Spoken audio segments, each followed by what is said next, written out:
Tonight on All Systems Go, movies just keep getting delayed. Plus, we talk about Crunch on comment section. Set phasers to watch. All Systems Go starts right now.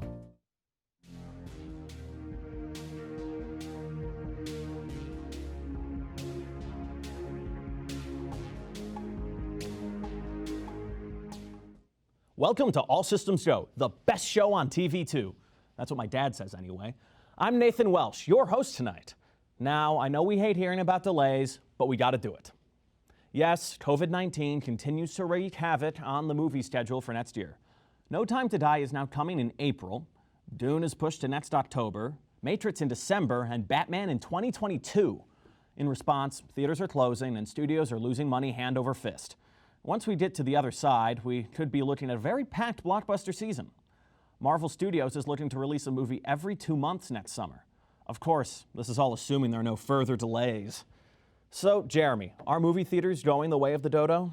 Well, Nathan, I don't really like going to movie theaters as it stands, but it's not looking good for them. If we do get to next summer and these dates hold, they could make a lot of cash, but it'll be a toss-up for me because there are more movies competing than we've seen in a long time. So, like the Marvel Phase 4, like you said, they're going to release a movie every 2 months, which is just an insane schedule to keep. And I have to wonder, are these movies just going to cannibalize each other at the box office? Let's just hope things work out. I'm going to stay safe, and I'm going to wait for the Blu-ray release. Thank you, Jeremy. First the Netflix series, then an anime, then a new game. The good news does not stop for Resident Evil fans. Yesterday, Capcom and Constantine Films announced plans to reboot the film franchise with writer-director Johannes Roberts. The director aims to bring the story back to its gaming roots with promises of a terrifying and visceral experience. The first film will be an origin story for many characters, locations, and events from the first 2 games. The reboot is expected to see a 2021 release. Dan, as a fan of the W.S. Anderson films, are you looking forward to the reboot? I absolutely am looking forward to the reboot, especially since he's taking it back to a scary horror movie approach with visceral zombie action, and we get to see origin stories for people like Jill, Wesker, Chris, the Redfield family entirely. But I like W.S. Anderson's work because it took it in a different direction. It was original. Yeah, it strayed away and became more like Resident Evil 4, 5, and 6 with the action elements, but I liked the original content, and I'm looking forward to the reboot along with all the other things. It's more Resident Evil. Thank you, Dan. In other news, Hyrule Warriors is back. Everyone's favorite Zelda game that isn't a Zelda game is returning with a new installment, in canon this time, set 100 years before Breath of the Wild. Hyrule Warriors Age of Calamity is set to release on November 20th. During a Treehouse live stream today, Nintendo showed more of the game and revealed some juicy new details. It's blending a lot of our favorite stuff from Breath of the Wild with that Dynasty Warriors style. So, Darian, what can we expect from this game? Well, it definitely looks like what you'd expect the merging of Breath of the Wild and Dynasty Warriors to look like. The gameplay looks interesting. I've never really gotten too much into Dynasty Warriors, but this looks good. That art style, man, I want every game to be made in that Breath of the Wild art style. We get to play as the 4 champions, and they're all getting their own amiibo, so that's very exciting. It's interesting to see how it's blending elements from Breath of the Wild and all the Zelda games together. It'll be interesting to see if this has any bearing on Breath of the Wild 2, but I kind of doubt it will since I think it's a different developer. Well, when we come back, Dan's review of the new action roguelike rhythm game Bullets Per Minute. Plus, Darian brings you some cutting-edge tech tips to make your gaming life easier.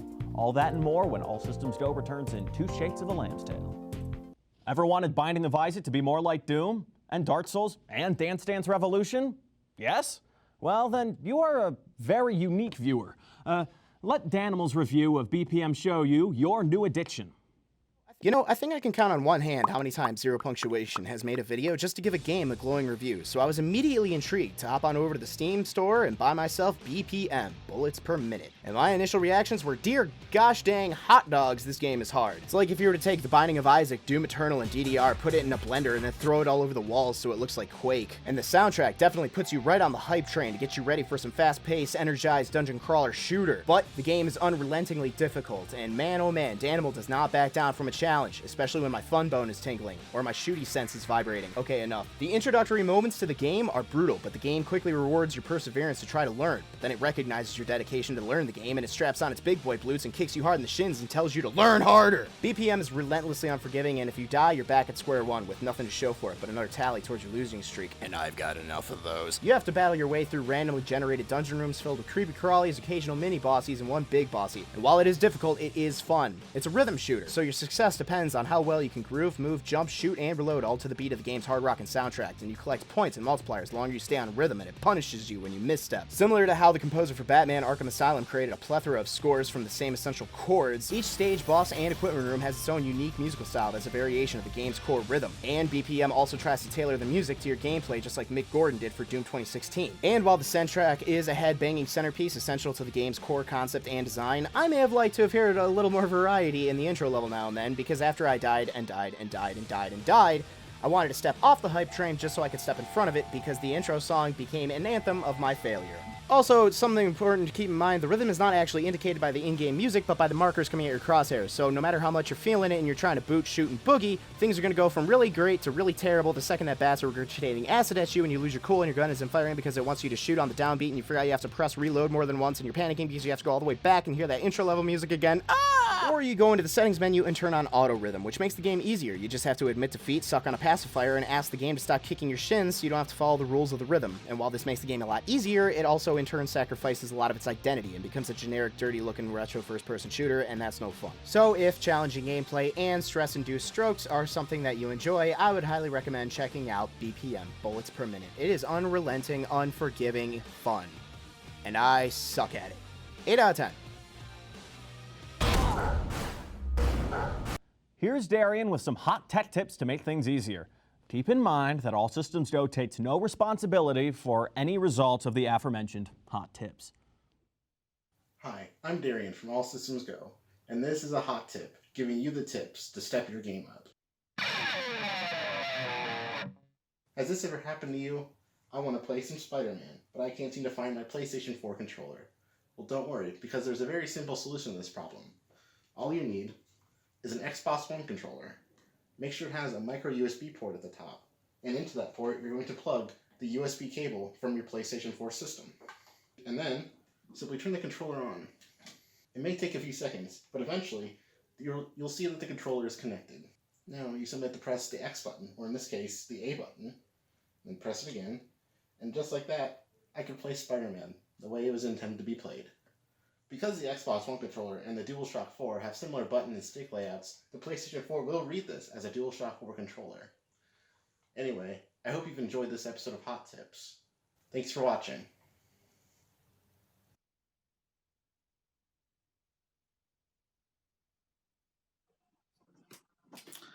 Oh, hello. Welcome back to Hot Tips, giving you the tips to step your game up. You didn't get to see that first tip because of circumstances, but to make up for the wait, I'm here with a second, even hotter tip for all you PC gamers out there. Dang it, I died again. Lag can be a big problem in PC gaming. Here's a quick tip that you can use to reduce lag on your system and make your gaming even better. If your PC games look like this, you might have an issue with lag. Today I'm going to show you a quick thing that you can do in Notepad to help reduce lag on your system. First, you're going to navigate to Notepad, and then when it's open, type in the command that you see on screen now, exactly as it's written. Those of you who are computer savvy might notice the delete system32 command within this text file, and you're thinking, man, this is another one of those classic delete system32 pranks. But the reason we have the @echo off within the command is to tell the system to only delete the redundant files, or the echo files. Deleting these will free up processing power, and your computer will run much smoother. With your note typed up, you're going to go to Save As. You're going to pick its spot to save it. I'm choosing the desktop. Go to All Files, and then save it as whatever name you want, .bat.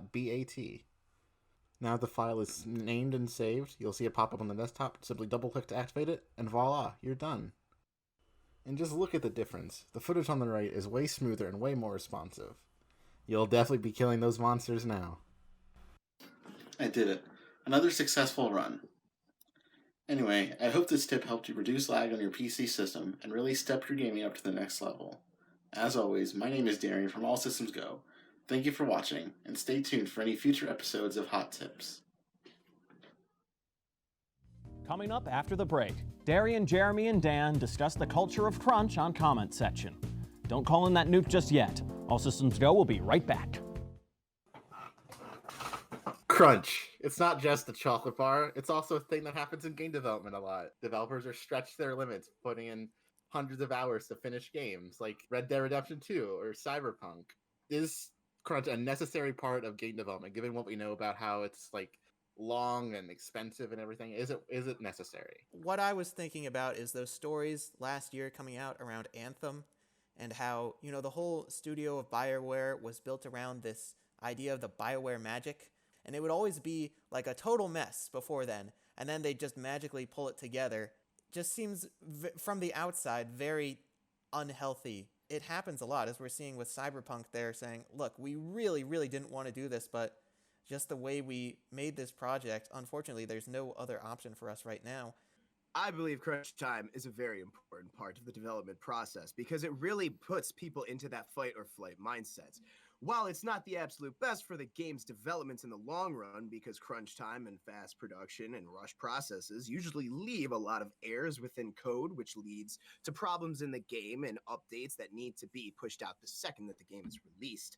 I believe that crunch time is good because we still get a finished product, because we never want to prolong a game's release, but it truly is a testament of the developer's will and spirit to try to achieve their vision before the release time. See, personally, I think I would rather have a game be delayed rather than know that like the developers are being treated like slaves to get it finished in a reasonable time. See, I believe it was Shigeru Miyamoto who once said that a delayed game is eventually good, but a rushed game is forever bad. Does crunch, like, in your guys' experience, does it usually affect the game's quality in any noticeable way? I know we always talk about how bad Fallout is. I'm sure there was a ton of crunch on those games, and it still wasn't ready. It needs the extra time. I think the Miyamoto quote has aged a little poorly just because we see stuff like No Man's Sky turn around and all that. At the end of the day, it is better to delay it beforehand and, make sure you're setting a better first impression. See, I feel like I would trust some developers more than others with that one, though. Like, some developers, I'm like, oh, if they're delaying it, that means it's for a good reason. It'll still end up better in the end. But then some developers, like, I don't know about this one. I think they're just trying to, like, squeeze what they can out of it.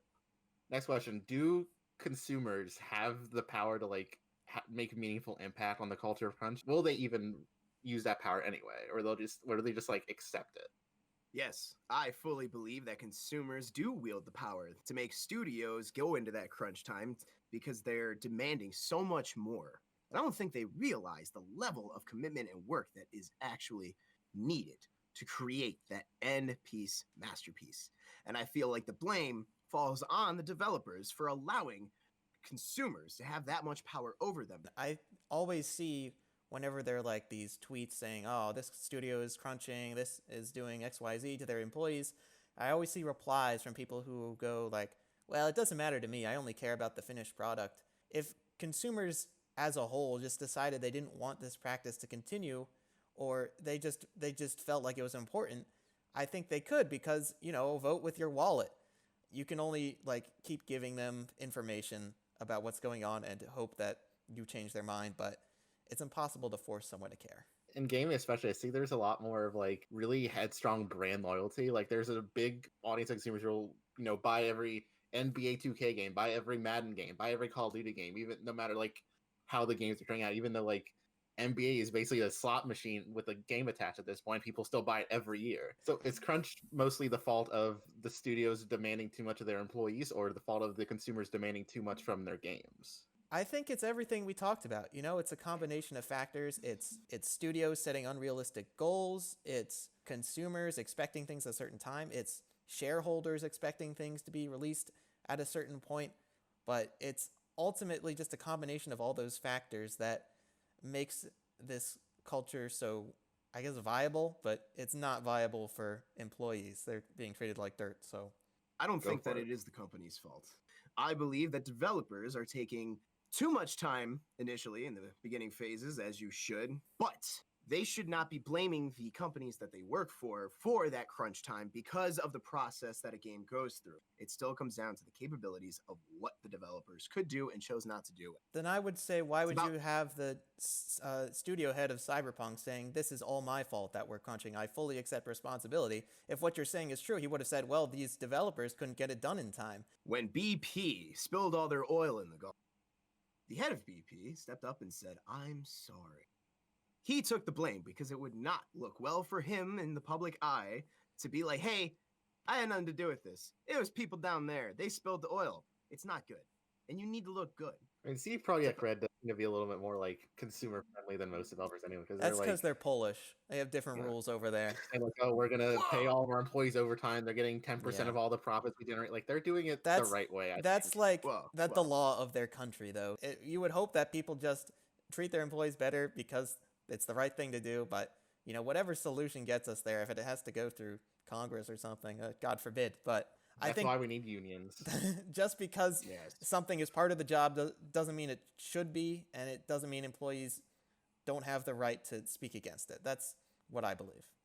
That seems like as good as a place as any to stop. Thank you for tuning into this panel. This was fun. Stay tuned after the break. Me and Caleb played some golf with your friends because we're friends. But will we still be friends after it's over? I don't know yet because we haven't recorded it at the time of this recording. So stay tuned for that. Thank you for watching. Bye bye. See ya. Golf is a sport where the objective is to play the least of it. Us gamers don't know much about sports. But this week, Kayla and Darian played some golf with your friends. It's basically the same as real golf, just smaller. Let's see how it went. It's golf time. Welcome to All Systems Golf. We changed our name because we are exclusively a golf show now. Yeah, Here with me, is, as always, is Kayla.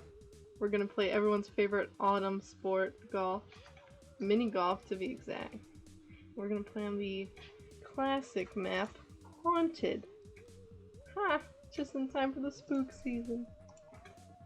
So if you are easily frightened, you might want to look away from your screen for a while. 'Cause Yeah, there this may looks be to be some a very ghosts. frightening map. This game may make us rage. That's okay.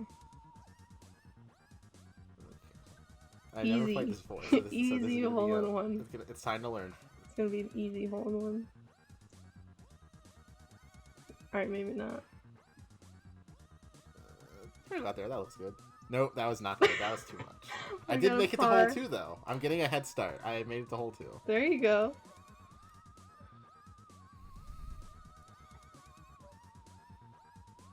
That looks good for a bogey. Oh. What happened there? I'm never good at golf games. I've never been good at golf games. Double bogey. That's a good amount of bogeys. I don't think so. I already have a higher score than you, so You are so right. Alright, easy hole in one. No. I just got cheated. sure. No, You did. no, no, no, no, no. No. Oh, almost made up that hill. Are you serious? Okay. There we go, double bogey. Double bogey. Just crushing these bogeys Swing. tonight. Yeah, the trick is to only get bogeys. Yeah, it's all about the double bogey. That's everything I know about golf. Oh man, oh no, I'm stuck behind this thing. No! Par, but I got cheated out of a birdie. Par, look at that. We're pretty neck and neck. We are amazing. Aaron, Oh. what's your plan here? What are you thinking? My plan is to try and get it into the hole. Yeah, but why do you just keep It- shooting the same way? Because I figure, maybe one time I'll just get lucky. Okay, alright. Golf is all about I golf can is all res- about luck. I can respect that. It's all about luck.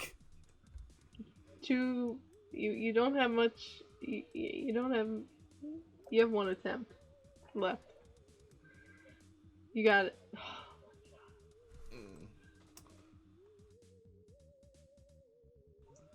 This is not the right one. Okay. Alright, I don't even want to talk about what just happened. I hate this game. Are you serious?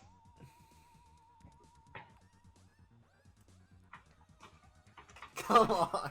Dude, no. No, don't even get me stuck here, please.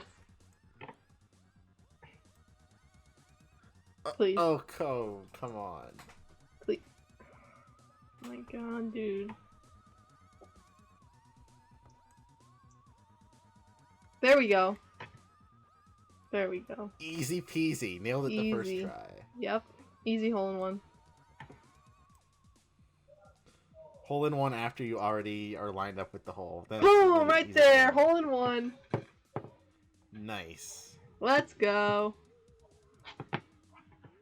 If my score sheet says 7, it's lying. I got a hole-in-one. Okay, All right, easy final hole-in-one. This Wow. final hole. Last chance. Ooh, this one seems to have a branching storyline. Yeah, I don't understand this. No. Oh my gosh, yes. Here we go. Could I? I did not. There's Let me just- genuinely no way I can trust anyone saying they got a hole-in-one on this one. There's literally no way. Like, it's just impossible. Alright, I can get this par. Let me get this par. Yeet. You got par, dude. I Yeah, got I got bogey. par, dude. Alright, there we Nice go! 6 strokes. So clearly, we are not meant to be golfers. The show is going back to just being called All Systems Go. We are no longer associated with the sport of golf. We will never be touching golf again on the show as long as we are alive. Golf is bad. Do not play it. This is a message from ASG. Goodbye. Have a good night. That's going to be a wrap on this episode of All Systems Go. But don't despair, there's always more stuff coming. Keep an eye on twitter.com/tv2-allsystemsgo for updates. And you can count on another episode right here for more surprises. Maybe there will be a dog, not promising anything, just saying maybe. I'm Nathan Welsh, have a great night.